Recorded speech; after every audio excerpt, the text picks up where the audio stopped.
नमस्ते, राम राम। आज की हमारी कहानी है सेठ घनश्याम दास के दो पुत्र थे और दोनों जमीन जायदाद के लिए आपस में लड़ रहे थे। एक 4 बेडरूम का घर था जिसको लेकर वो आपस में लड़े जा रहे थे। दोनों भाई मरने मारने पर उतारू हो गए तो पिताजी बहुत जोर से हंसे। पिताजी को हंसता देखकर लड़कों को बहुत गुस्सा आई। वो पूछा कि आप हंस क्यों रहे हो? तो उन्होंने कहा, तुम इतने छोटे से ज़मीन के लिए क्यों लड़ रहे हो? चलो मेरे साथ, मैं तुमको एक अनमोल खजाना दिखाता हूँ। घनश्याम जी दोनों पुत्रों को लेकर चले। वो आपस में लड़ रहे थे और आगे चले उनको लेके, तो वो पिताजी का मुंह देखने लगे कि आखिर हमको लेके कहाँ जा रहे हैं। अब दोनों पुत्रों के साथ जब जा रहे थे तो उन्होंने एक बस मिली और बस में बैठ गए।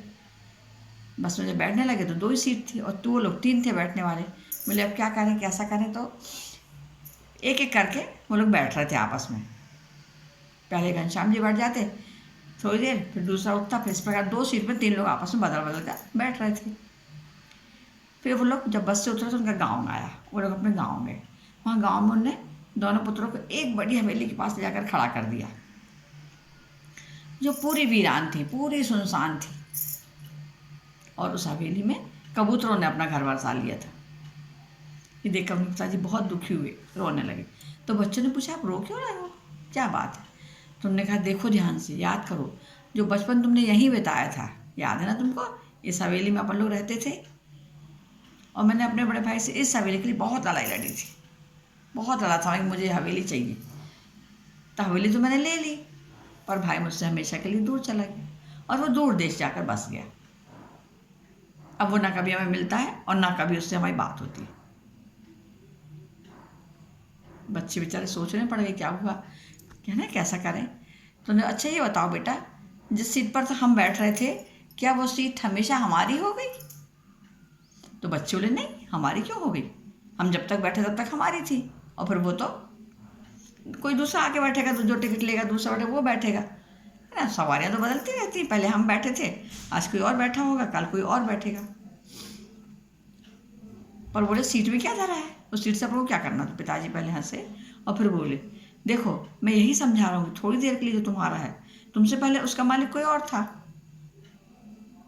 और तुम्हारे जाने के बाद इसका मालिक कोई और बन जाएगा, है ना, कोई और हो जाएगा।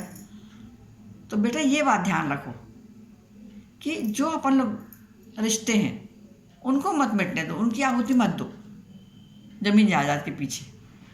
पैसे के प्रभुलन में देखो, मैं हवेली छोड़ गया, मैं हवेली में रह भी नहीं पाया, मैं भी तुम लोग को लेकर शहर चला गया, वहाँ रहने लगा और यहाँ पर कबूतरों ने अपना डेरा बना लिया। तो बस मुझे यही कहना था कि बस की उस सीट की तरह याद कर लो कि ये जो सवारियाँ बदलती रहती हैं, उस सीट की खातिर उस अनमोल रिश्तों को बिल्कुल मत छोड़ना और हमेशा अपने रिश्तों को बनाए रखना। दोनों बच्चे अपने पिताजी का मतलब समझ गए, उनके कहने की बात समझ गए और दोनों अपने पिताजी चरणों पर गिरकर रोने लगे। और दोनों ने उस बात के लिए हमेशा के लिए सोच लिया कि नहीं, हमको लड़ना नहीं है, चाहे कुछ हो जाए, और दोनों प्रेम से रहने लगे। इसका मतलब ये है, ऐश्वर्य धन संपदा हाँ बस सब होता है, पर थोड़ी देर के लिए होता है, पर रिश्ते तो हमारे अनमोल होते हैं ना। इन धन के पीछे, संपदा के पीछे हम अपने रिश्ते नहीं खोना चाहिए। नमस्ते, राम राम, धन्यवाद।